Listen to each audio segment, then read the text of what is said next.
പഠനം. കേരളക്കരയായി ഞെട്ടിക്കുന്ന ഉറക്കം കിടത്തുന്ന ഒരു സാമൂഹ്യ വിപത്ത്. ഭരണകർത്താക്കളും ഭരണീയരും ഈ മഹാവിപത്തിന് പരിഹാരം കാണാനാവാതെ പകച്ചു നിൽക്കുമ്പോൾ നിരവധി ജീവനുകളാണ് ഇവിടെ ഹോമിക്കപ്പെടുന്നത്. എന്റെ ഈ ഒരു കൊച്ചു മോണാക്ട് തെറ്റുകുറ്റങ്ങളുണ്ടെങ്കിൽ ക്ഷമിക്കണം എന്ന് പറഞ്ഞുകൊണ്ട് തുടങ്ങുന്നു. അപ്പൂ, നീ അവിടെ എന്തെടുക്കുവാ? സ്കൂൾക്ക് പോവാൻ റെഡിയായില്ലേ? അമ്മേ, ഞാൻ റെഡിയായി. നിനക്കെന്താ ഒരു സങ്കടം?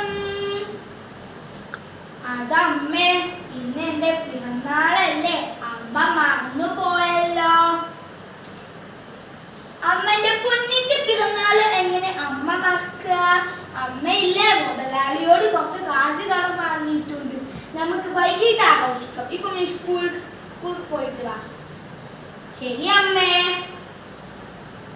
അപ്പൂ, മനുവില്ലേ കൂടെ, സൂക്ഷിച്ചു പോണേ.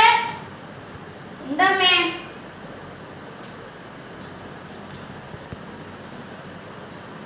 ഹായ് അപ്പൂ, ഇന്ന് നിന്റെ പിറന്നാളൊക്കെയല്ലേ, മിഠായികളൊന്നും കൊണ്ടുവന്നിട്ടില്ലേ?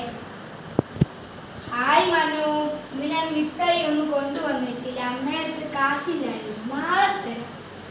അതൊന്നും സാരമില്ല, മനു. ഒരു പട്ടിയുടെ കുറയല്ലേ കേൾക്കുന്നത്? നമുക്ക് വേഗം പോവാ. അപ്പൂ, പട്ടി ഓടിക്കോളാ.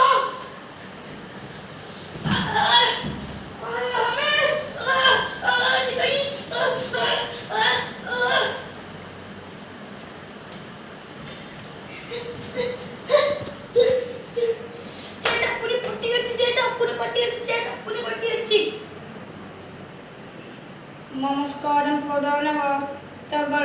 സംസ്ഥാനത്തിൽ വീണ്ടും തെരുവ് നായ്ക്കളുടെ ശല്യം. ഇന്ന് രാവിലെ സ്കൂൾക്ക് പോയ 2 വിദ്യാർത്ഥികളെയാണ് നായ ആക്രമിച്ചത്. 4ാം ക്ലാസ്സിലെ അപ്പു എന്ന വിദ്യാർത്ഥിക്ക് ഗുരുതര പരിക്ക്. സംഭവ സ്ഥലത്തിൽ നിന്ന് ഞങ്ങളുടെ റിപ്പോർട്ടർ ഹരി ഇപ്പോൾ ലൈനിലുണ്ട്. ഹരി, കേൾക്കാമോ? കേൾക്കാം. ഇപ്പോൾ ഞാനുള്ളത് കുട്ടി അഡ്മിറ്റ് ചെയ്ത ഹോസ്പിറ്റലിന്റെ മുന്നിലാണ്. തക്ക സമയത്തിൽ ഇവിടെ എത്തിച്ചുകൊണ്ട് അപകടം തരണം ചെയ്തു എന്നാണ് അറിയാൻ കഴിയുന്നത്.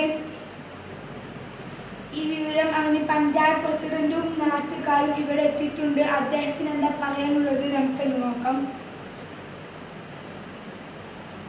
പഞ്ചായത്ത് പ്രസിഡന്റ് എന്ന നിലക്ക് ഞാൻ പറയുകയാണ്, അവയെ തങ്ങൾ തല്ലിക്കൊല്ലുകയാണ് ചെയ്യേണ്ടത്. നായകളെ സംരക്ഷിക്കണമെന്ന് ആവശ്യപ്പെട്ട് ഓൾ കേരള ഡോഗ്സ് വെൽഫെയർ അംഗം രംഗത്തെത്തി. കുറച്ച് ദിവസങ്ങൾ കഴിഞ്ഞ് അപ്പുവിന്റെ വീട്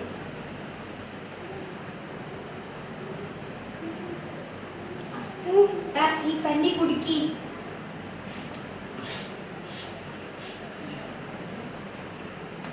എനിക്ക് ഇഷ്ടപ്പെടുന്ന നാരങ്ങാച്ചാറ് കൊണ്ടുവന്നിട്ടുണ്ട്, കുടിക്കി.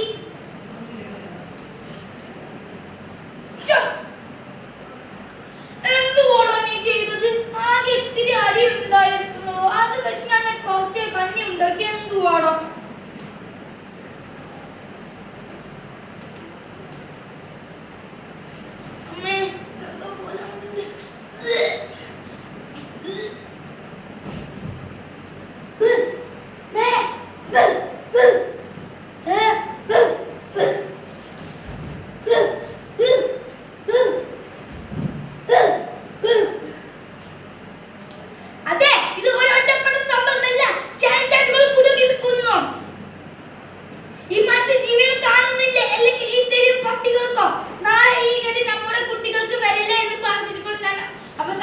നന്ദി, നമസ്കാരം.